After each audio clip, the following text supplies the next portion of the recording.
So the original Senita project came from an unpedigreed, brindled Harlequin doe called Indy, who most likely came from Timuc lines originally.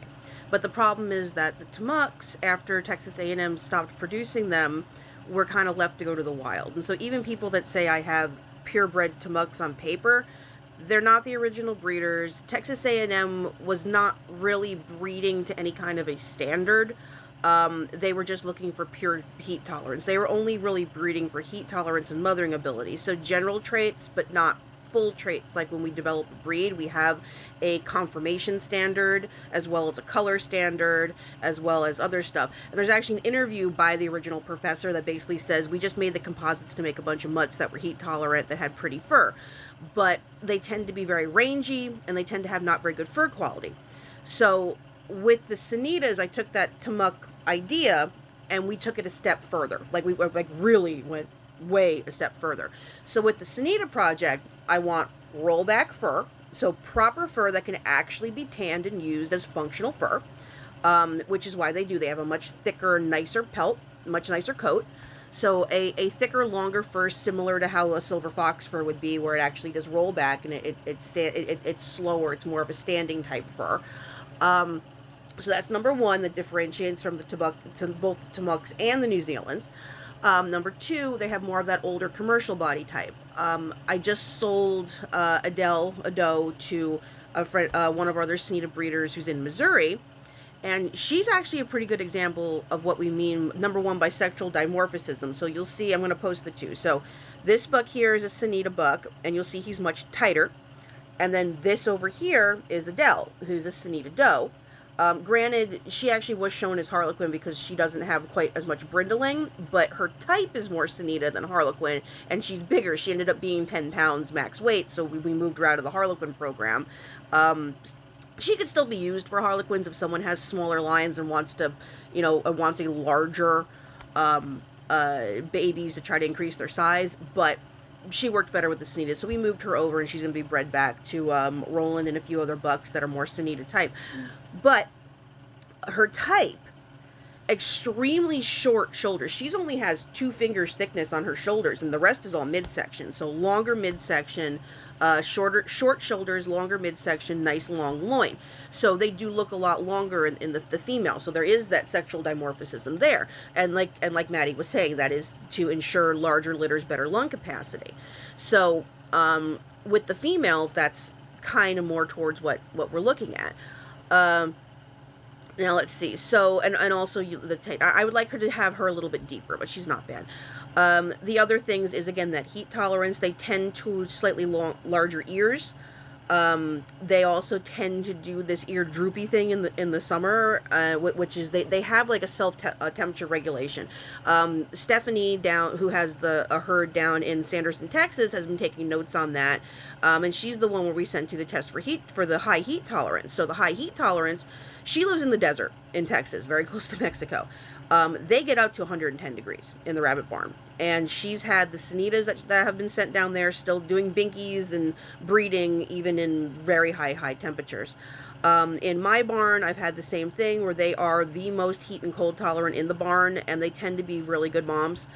But yeah, and then as far as what else differentiates, so the body type is different than New Zealand. It is a longer, more old school commercial body type.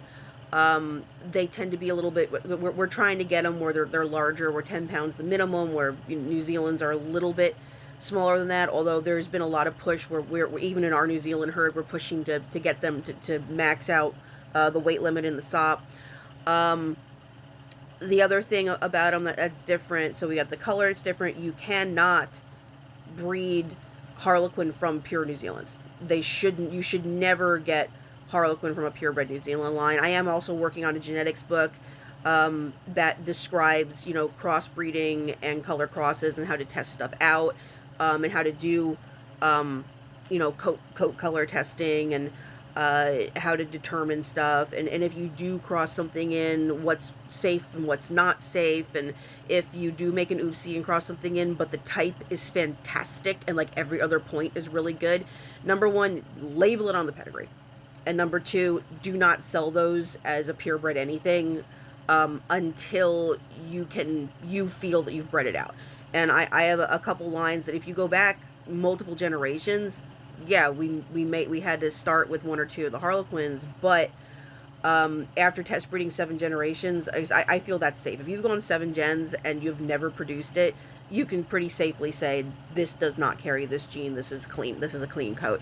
But it takes a significant amount of test breeding over multiple generations and multiple litters, not just one litter. You have to do like minimum 5 litters from each doe going down multiple generations before you can safely say that has been bred out. And let's see. But with the senita, so rollback coat, slightly larger body size, slightly different body style, high heat tolerance. They also have that good mothering ability. But that's your major traits. I want to see good foot furring. I want to see good wide, flat to the table.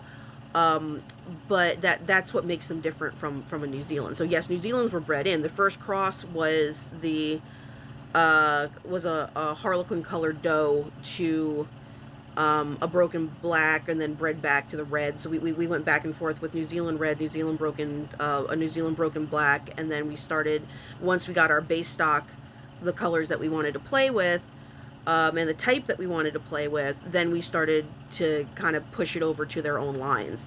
And my Harlequin stock originally came from those type of outcrosses. So my Harlequin from scratch stock, so I actually started 2 lines. I started one line that's going into Harlequin, and now we're cleaning up the color, and they're winning. Fun fact, the senior Japanese buck that took second place at convention is actually half senita. His mom's a tricolor. And he was on the table for 15 minutes with the judge deciding if he was going to win or the other one. I'm not upset at all that Titus went out on top of him. I'm really not. But just the fact that my number 2 buck gave him a run for his money, and he's from my lines I created myself starting 7 years ago. Anyway, if you know what you're doing, you can cross back and forth. Because remember, rabbit shows, they don't need to be purebred. They don't have to be pedigreed to put them on the table. It's the quality of the animal in front of the judge that wins. And I'm not huge into registering right now. We will be probably later. Maybe a couple more years down the line. But right now, our focus is producing the best quality rabbit to the SOP. Not necessarily... And I'm not necessarily purebred, best quality rabbit, because I've had issues with the purebreds. I've run into more problem using purebred stock than my supposed mutts. The purebred stock brought in the Dutch dark gene from the Harlequin, and I'm pissed about that because I never had white toenails until I used a purebred buck. And yeah, so there's things like that, and so I'm not snobby about crossing breeds, but I am writing a book, and I am very open to discussing the genetic implications of, what you need to look out for, what your risk factors are, how to work with those type of crossings, what to take into consideration with that type of crossing, because I don't believe you shouldn't do it, but I do believe you should be educated on it when you do it. So, but that's the two lines, my Harlequin line and my senita line. And again, we do still have our New Zealand lines, and it's perfectly fine. A lot of people say only breed color to color. I don't. We'll cross back and forth, but again, with the understanding of what's good to keep, what's not good to keep, and we eat rabbit. I sell rabbit meat, so for me, it's not the end of the world if we produce something that's not usable. It just goes to the cull buyer, and we do cull very, very hard.